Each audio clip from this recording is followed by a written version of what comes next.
Hormuz बंद करके बैठा रह गया अमेरिका। पाकिस्तान ने पीछे से कर दिया खेल। ईरान को मिल गई संजीवनी। नमस्कार, मैं हूं आपके साथ आयुषी गुप्ता। देखिए, हॉर्मुज में अमेरिका ने ईरान का रास्ता बंद कर रखा है। वहीं अरब सागर में भी वो जहाजों की निगरानी कर रहा है। इस कारण ईरान का तेल ना तो दुनिया को सप्लाई हो पा रहा है और ना ही ईरान में कोई सामान पहुंच रहा है। लेकिन अब पाकिस्तान ने कुछ ऐसा फैसला लिया है जो ईरान के लिए एक राहत वाली खबर लेकर के आई है। हॉर्मुज जल मध्य में जारी संकट और ईरानी बंदरगाहों पर असर के बीच पाकिस्तान ने ईरान जाने वाले सामान के लिए 6 नए ट्रांजिट रूट्स को मंजूरी दे दी है। पाकिस्तान के वाणिज्य मंत्रालय ने इस संबंध में transit of goods through territory और पाकिस्तान ऑर्डर 2026 जारी किया है, जो 25 अप्रैल से लागू हो गया है। पाकिस्तान ने इसे 2008 की पाकिस्तान ईरान ट्रांसपोर्ट एग्रीमेंट के तहत किया है। डॉन ने अपने रिपोर्ट में बताया कि इस आदेश के तहत अब तीसरे देशों से आने वाला माल पाकिस्तान के रास्ते ईरान भेजा जा सकेगा, लेकिन इसके लिए व्यापारियों को बैंक गारंटी देनी होगी। पाकिस्तान ने क्यों मंजूरी दी है, अब ये भी सवाल है। रिपोर्ट के मुताबिक कराची पोर्ट पर पिछले कुछ दिनों से 3000 से ज्यादा कंटेनर फंसे हुए हैं जो ईरान जाने के लिए तैयार थे। ये स्थिति इसलिए बनी है क्योंकि अमेरिका ईरान तनाव के चलते हॉर्मुज जल डमरुमद और ईरानी बंदरगाहों पर आवाजाही प्रभावित हो रही है। इसी संकट को देखते हुए पाकिस्तान ने मंजूरी दी है।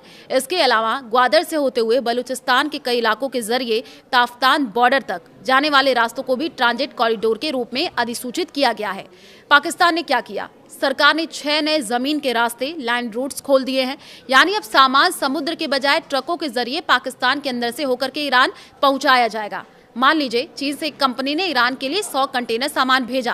पहले ये कंटेनर सीधे समुद्र के रास्ते ईरान जाते, लेकिन क्योंकि अभी समुद्री रास्ता प्रभावित है तो कंटेनर कराची पोर्ट पर अटक गए। अब पाकिस्तान उन कंटेनरों को ट्रक में लोड करके कराची से बलूचिस्तान के रास्ते ताफ्तान बॉर्डर के जरिए ईरान भेजेगा। इसके साथ ही क्रॉस स्टफिंग की अनुमति भी दी गई है, यानी जरूरत पड़ने पर माल को एक कंटेनर से दूसरे कंटेनर या अन्य माध्यम से ट्रांसफर किया जा सकेगा। सरकार ने साफ किया है कि इन रूट्स के जरिए माल की आवाजाही कस्टम एक्ट 1969 और फेडरल बोर्ड ऑफ रेवेन्यू के नियमों के तहत ही होगी। यानी हर ट्रांजिट पर कड़ी निगरानी रखी जाएगी। यानी ऐसा ना हो कोई हथियार इस रास्ते से ईरान पहुंचा दिया जाए। इस आदेश में कस्टम सिक्योरिटी को भी परिभाषित किया गया है, जिसके तहत व्यापारियों को पाकिस्तान में लागू आयात शुल्क के बराबर एक एनकैशेबल बैंक जो है वो गारंटी देनी होगी। उदाहरण के लिए, एक व्यापारी ने ईरान के लिए कंटेनर भेजा। मान लीजिए उस कंटेनर पर पाकिस्तान में 10 लाख रुपए का टैक्स बनता है, तो व्यापारी को उतनी ही रकम की बैंक गारंटी देनी होगी।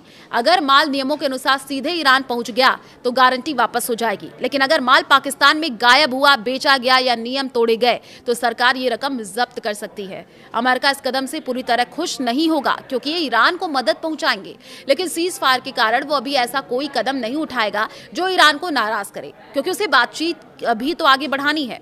हालांकि पाकिस्तान सिर्फ ट्रांजिट रूट दे रहा है, जो अंतर्राष्ट्रीय नियमों के तहत सामान्य बात है।